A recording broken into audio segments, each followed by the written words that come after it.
This is the YouTube channel for Open Doors Metropolitan Community Church in Seoul, Korea. Welcome.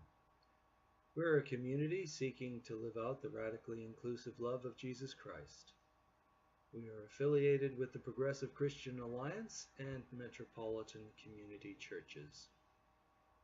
Please join us now for excerpts from the service held on Sunday, February 14th, 2016, the first Sunday of Lent. The theme of the service is The Temptation to Forget, and the preacher is the Reverend Craig Bartlett. Included in our service excerpt is our celebration of the Eucharist. The first lesson comes from the book of Deuteronomy. Could you go back one slide, please? I'm sorry. There you go. Okay. As is our custom, anyone who feels moved to read may do so. Okay, I will read. Thank you. Deuteronomy 26, verse 1 to 11.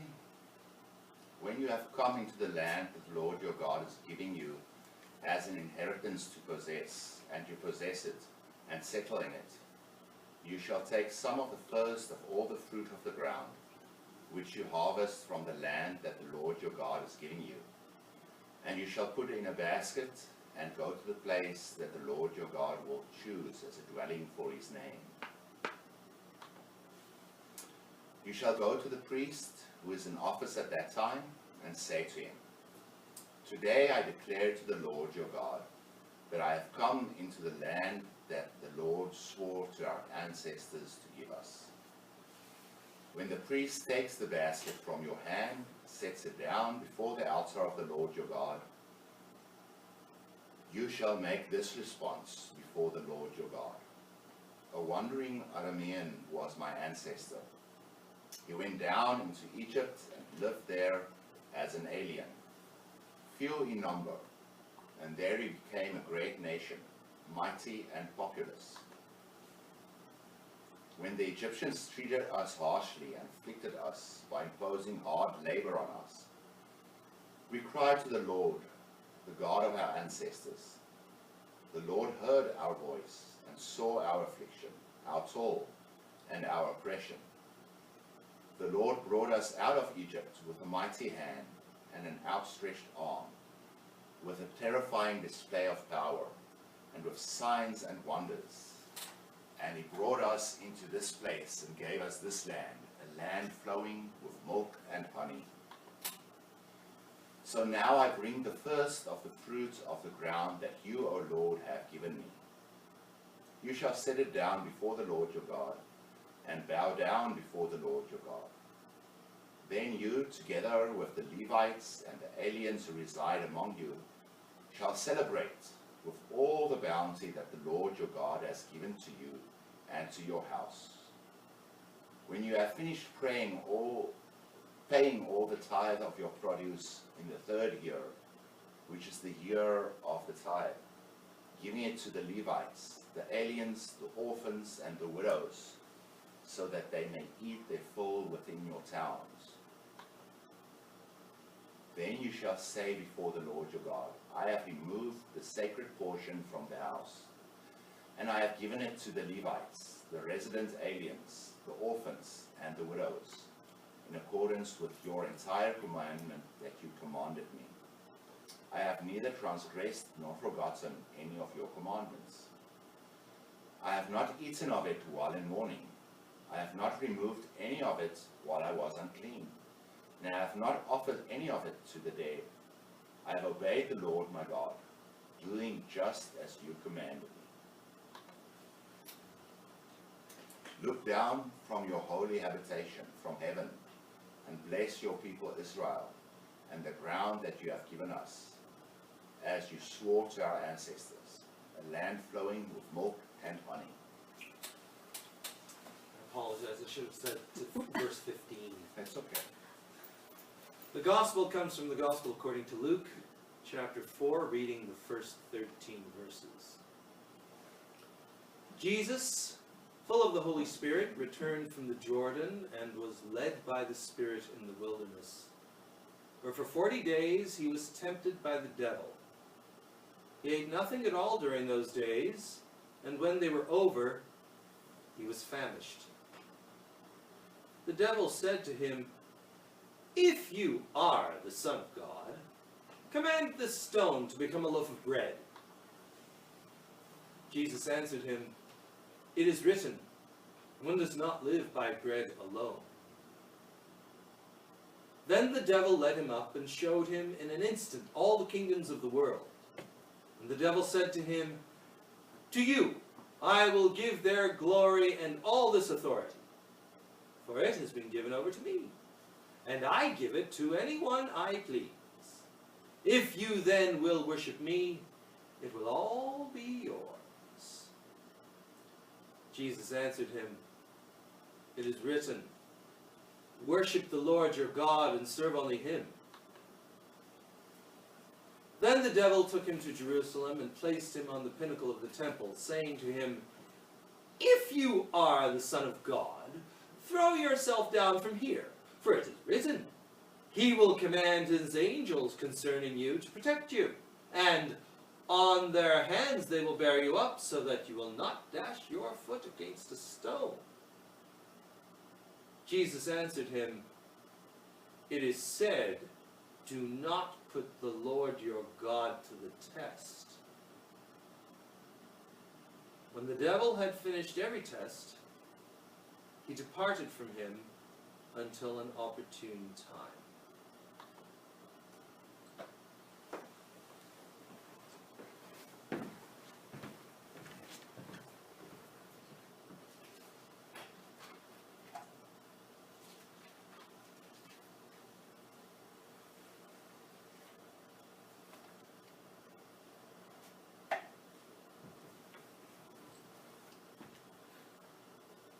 The lectionary poet and fast food restaurant worker Andrew King wrote this poem as a reflection on the gospel reading. He starts off by saying, his poem starts off, "We with our stomachs full of stone, dug from the deserts of apathy and dread, our souls shrinking down towards skin and bone, often miss much of that which is bread. The things that would tell us that life is more than what can be written in black or red on a balance sheet." The news should have been unsurprising. I should have been expecting something like this all along, but the announcement itself did cause a sense of me of, here we go again. For this guy, Mark Driscoll, every time I look at his picture, I always think I have the same reaction.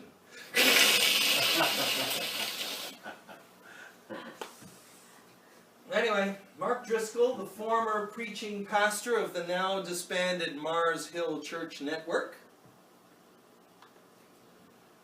forced to resign after allegations of abusive behavior towards the staff and members, of bullying, of rewriting church bylaws to concentrate authority into the hands of himself and his trusted associates, of plagiarism, and of employing a firm to engage in bulk buying of his books to catapult them onto bestseller book lists. Well, he's starting a new church in Phoenix, Arizona. Really? I kid you not. I kid you not. Now, I have to admit, and I have to concede, he has his fans. There's some, including some megachurch pastors like Rick Warren, who preached the last official sermon in the Mars Hill when the Mars Hill Network disbanded. And he's excited about his return to ministry. And as is megachurch pastor Perry Noble. As you can imagine, though, he also has his detractors, including the columnists Warren Throckmorton, who sees more concern being expressed for Mark Driscoll's well-being than for the well-being of the former leaders and members of Mars Hill. And Laura Turner, who in an article for the Religion News Service accuses him of not allowing himself to be held accountable for his behavior, for not apologizing to the people he hurt, and for not learning very much from his errors. Now, I will admit I have my own personal bias against many of these megachurch pastors. To me, they are the 21st century equivalent of televangelists. And we all know the roads on which they went. For example, remember these two? Not really. Not really. They're American. What? Okay, keep going, keep going. She just died. Jim and Tammy. Yeah. She just died recently? Yeah, I think so. Really? Yeah. Remember this guy? Oh, I remember the names. Back. Yeah, I remember watching this guy's confession, you know, I have sinned against my Lord, etc., etc. I even understand that the founding pastor of Korea's own megachurch. Oh, I missed it. Sorry. Right. Okay. The Yoido Full Gospel Church, Yeah. David Cho Yong-gi, Yeah, has had his share of problems. He's been convicted once and has had further accusations of embezzling church funds. Now, it is, we must concede though that these people are easy targets.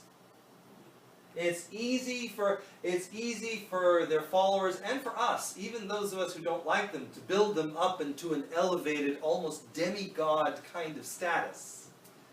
And then, when the fall from grace comes, it's all too easy for us to jump on the bandwagon of condemnation. Yet, if we look at the cases of the fallen mighty, I'll call them, in some cases we can see a certain type of, if not amnesia, then definitely a forgetfulness of a type. For Mark Driscoll, I'm sorry, I always have a visceral reaction when I look at his picture. Or because of many of the past comments he's made about various things. But he has said, take his words for what they're worth, he's talked about when he started Mars Hill, how he went headlong into the expansion of the network, into building more congregations as soon as he could. I mean, even at the age, at the age of 25.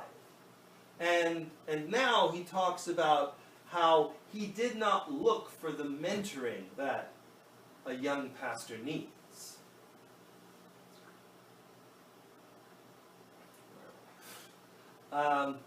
Tiger Woods, when he went on his great spree of golf victories in his early to mid-20s, he talked about how he was seduced by his stardom so much and how he loved it so much, he forgot many of his traditional disciplines from his faith background in Buddhism. And we all know what happened to him.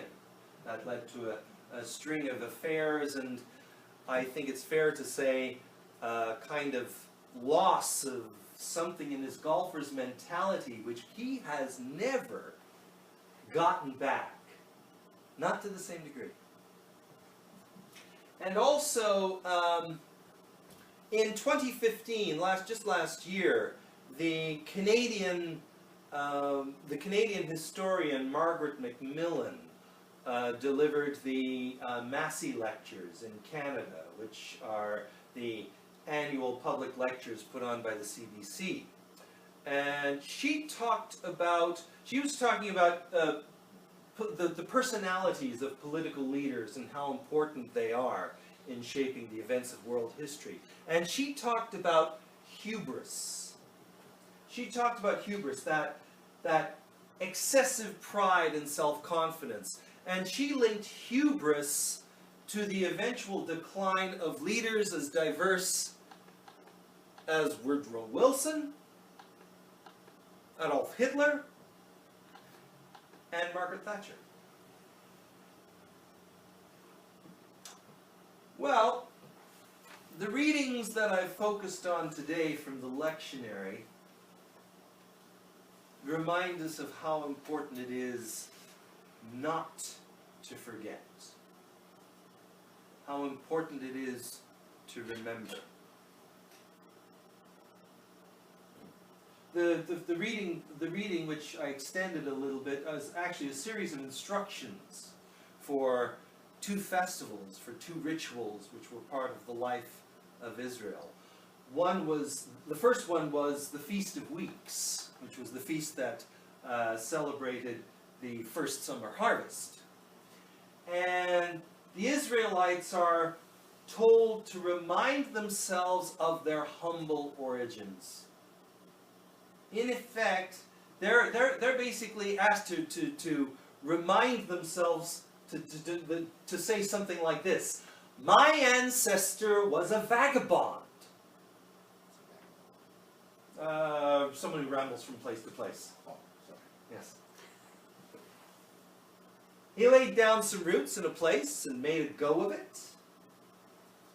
The locals didn't like that and decided to keep his descendants down with laws and servitude until they cried, "Enough!" They struck out, went wandering again, came to this new place, and made a new beginning. In this ritual, the Israelites are reminded that they must remind themselves that their origins came not in might and conquest, but in dispossession, slavery, and oppression. The other ritual that's being described is the triennial tithe, the giving of 1/10 of one's produce that was required every 3 years. And that was to be shared with the Levites. I mean, the Levites, they were part of the priestly class of Israel. I kind of liken them to the deacons of the Israelite of Judaism, of Israelite Judaism. So that was to be shared with the Levites, the widows, the orphans, the aliens, and then after that, one can ask for blessing. Now, this blessing is not a case of going to God and saying, "Okay, now I've done my bit, now it's time for you to do your bit." It's not that.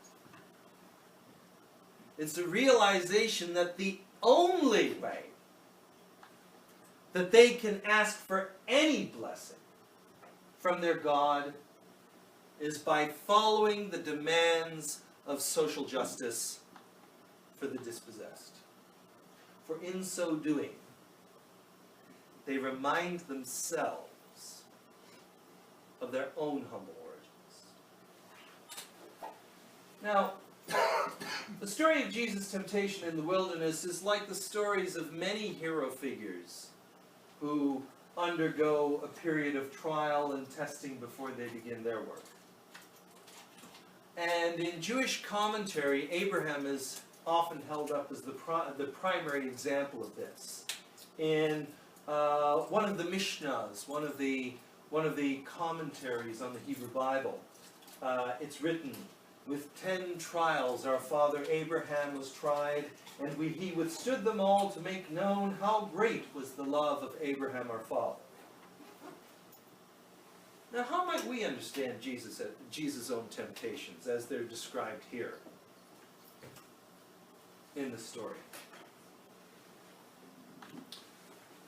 Well, Henri Nouwen, whom I've referred to before in previous sermons, in a slim book that he titled In the Name of Jesus, focusing on Christian leadership, he suggests the following the following interpretations. Now, changing stones into bread, he interprets that as a way of being relevant. Now, relevance didn't really work for me as I didn't really understand what that meant, but when he explained it further, it became clearer to me. It's the idea of being productive, of setting and making goals, achieving goals is the ultimate proof of one's leadership. Now, to counteract this, he suggests contemplation, contemplative prayer, seeking the presence of God in Jesus Christ, as a means of discerning where to go, and then acting on that in the way of selflessness, as opposed to fulfilling our own desires or taking advantage. By doing this, he suggests that we are able to offer the most important ministry resource we have, ourselves, our vulnerable, humble selves. Now, the temptation to take rulership of the world's kingdoms, well, I think that's an easy one for most of us to figure out, is the temptation to power. And Henri Nouwen makes this very stinging yet accurate observation.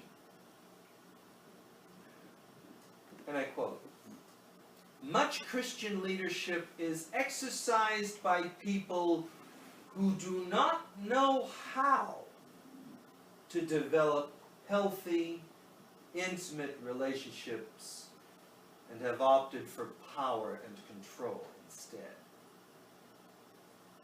Many Christian empire builders have been people unable to give and to receive love." I often think about a few of my classmates that I went to seminary with, and I say, yeah, I recognize that. And he says, constant reflection on the question, where am I being led? What am I genuinely called to do? And he says if we look for that, we will find, if we have the conviction that the way that we're meant to go is genuinely the way of Jesus, which he names as the way of selfless love, it won't matter which path we follow. For in following the path of selfless love, we will find the fulfillment we need. And finally, the temptation to be cast on a pinnacle of a temple and being essentially dared to throw yourself down. Well, Nouwen interprets that as an attempt to be spectacular. Literally, to make a spectacle of yourself, to make a show of yourself, to put on a show, to be heroic, to be self-sufficient. And I often wonder, in many churches these days, I see lots of things like smoke machines and fog and multimedia presentations, both in more conservative and in more progressive churches. I can see this desire. It almost looks like, it's a desire to put on a show. And I wonder how many of these congregations are conscious of how much they are trying to put on a show. As if the most important thing is to keep either their parishioners or their kids or whoever they're looking for, to keep them entertained enough so that they'll keep coming back. But then as I look at my own life journey, I remember the times that I spent in rural Newfoundland, including as a student minister. I can't tell you how many times I heard people praising or condemning ministers based on whether or not he or she gave a good service. Oh, he gives a good service, he does. That was the sign. That was the sign by which someone was considered to be good or not. Nouwen's alternative to that is mutuality. Realizing that we are not self-sufficient, but that the ministry of a community of faith, including this one, is carried out by all its members. Not just the ones who dress up in funny clothes up here. Not only the ones ministering, but also the ones being ministered to. In that process, we must admit our vulnerability, our imperfections,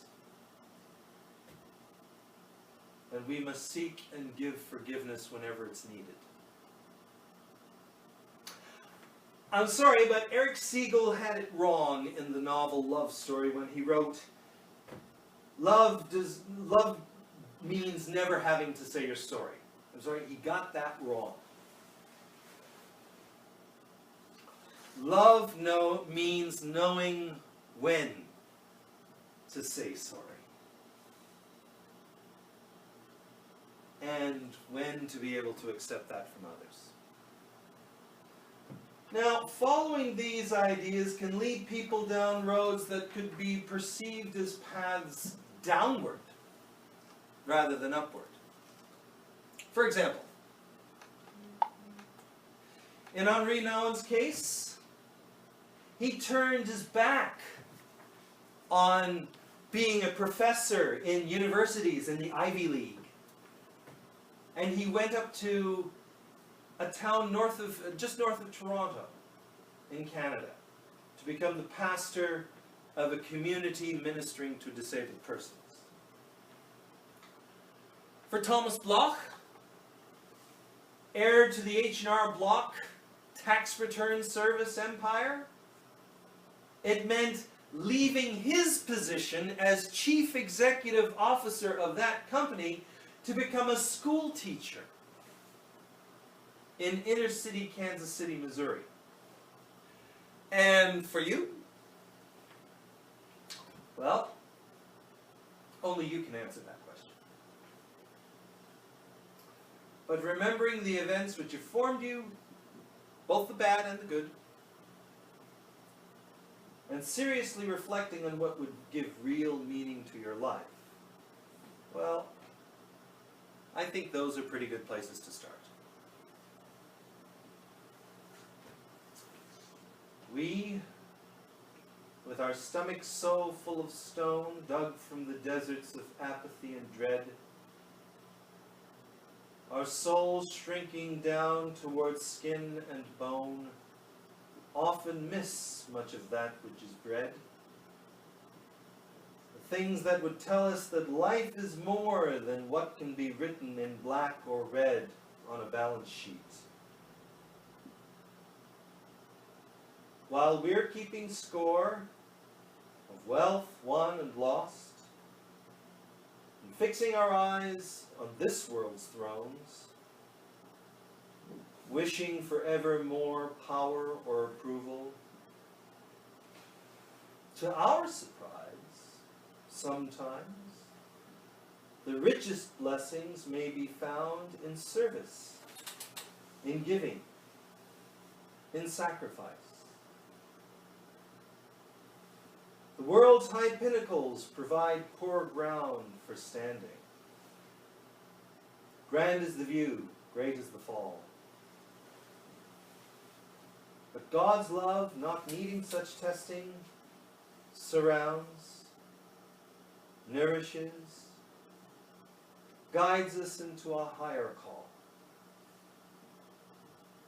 to serve others and not only self. This is the true wealth, bliss, bread,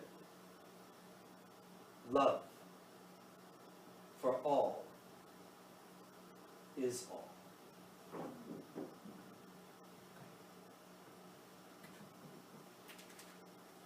I didn't plan a specific discussion time for this morning, but what I'm going to do is give each of you an index card and something to write with. I'll just take a few minutes. I'll give you a couple of minutes to think about each question.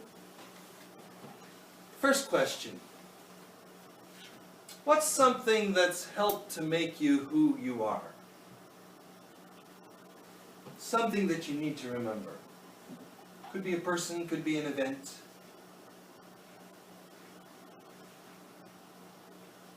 Could be a place, could be a physical place. Time in your life.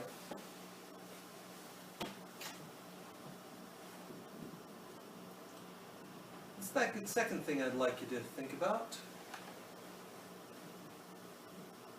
What's something that tempts you? Or takes you away from fulfilling who you are?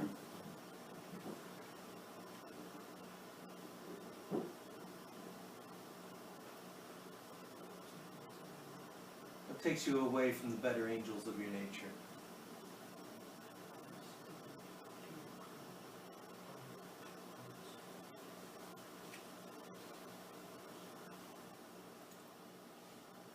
It's okay if you haven't found an answer to all of these questions yet. It's okay if you think about these questions, it's okay if your answers change. And as I said, if you don't have an answer for these questions, it's okay to say, I don't know. What I would simply ask you to do is in the days and the weeks ahead, particularly in this season, think about these questions, your provisional answers to them, whatever they may be. Lift them up in your prayer life. Meditate on them. Think about them. Whatever discipline you're used to. And perhaps the most important thing is to just live into these questions. Live with the questions. Because really, to me at least, that's what faith is all about. Living with the questions. Christ is with us. Now and always. Let us lift our hearts. We lift them to God. Let us give thanks to our God. It is right to give our thanks and praise. Holy God, creator of all that is, with joy we praise you and give you thanks. Blessed be God forever. We need not hide ourselves from you, for your love, mercy, and justice have been proclaimed by apostles and prophets and shown to us in Jesus the Messiah. Blessed be God forever. Your Spirit led Jesus into the wilderness where he fasted 40 days and 40 nights to prepare for his ministry. When he suffered and died on a Roman cross, you raised him to life. Blessed be God forever. Now, you lead us to examine our ways, to examine ourselves, and to turn from the ways of death, that we may rise to the new life you make with us through Jesus the Messiah. Blessed be God forever. Therefore, with our hearts lifted high, we join with all creation and with your saints of every time and place in the unending prayer of praise. Holy, holy, holy, God of love and light, all the universe is filled with your glory. Hosanna in the highest. Blessed be the one who comes in the name of God. Hosanna in the highest. We give you thanks for the life of Jesus and for the memory of his loving kindness. We remember the tradition that on the night he was handed over to suffering and death, Jesus shared a meal with his friends. He took the bread and offered his traditional Jewish thanks. Blessed is the Holy One of Israel, ruler of all that is, who brings forth bread from the earth.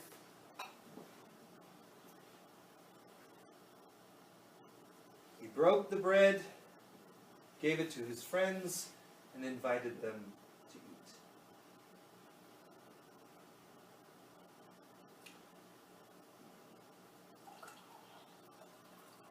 And when he poured the cup of wine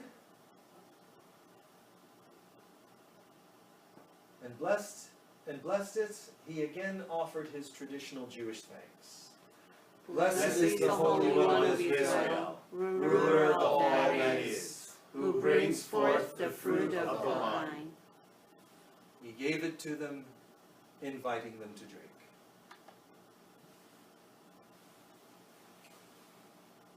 So we remember the life that grows from the earth, the life that grows from the source beyond us, the life we have received from the earth and from our pioneers, life made anew in the example of Jesus the Messiah. God, pour out your Spirit on us gathered here and on these gifts. By your Spirit, make us one with the crucified and risen Jesus, one with each other, and one in ministry to all the world. Through Christ, with Christ, and in Christ, in the power of the Holy Spirit, all glory and honor are yours, God most holy, now and forever. Amen. Amen. Thank you for sharing in this service. We'd like you to be part of this fellowship too. All are welcome to join us in our worship and our ministry. And all means all, without exception. We worship at 11 a.m. on Sunday mornings in the Haebangchon district in Seoul. For more information about us, our location, and our ministry activities, please check our website at www.opendooorskorea.org. We hope to see you soon.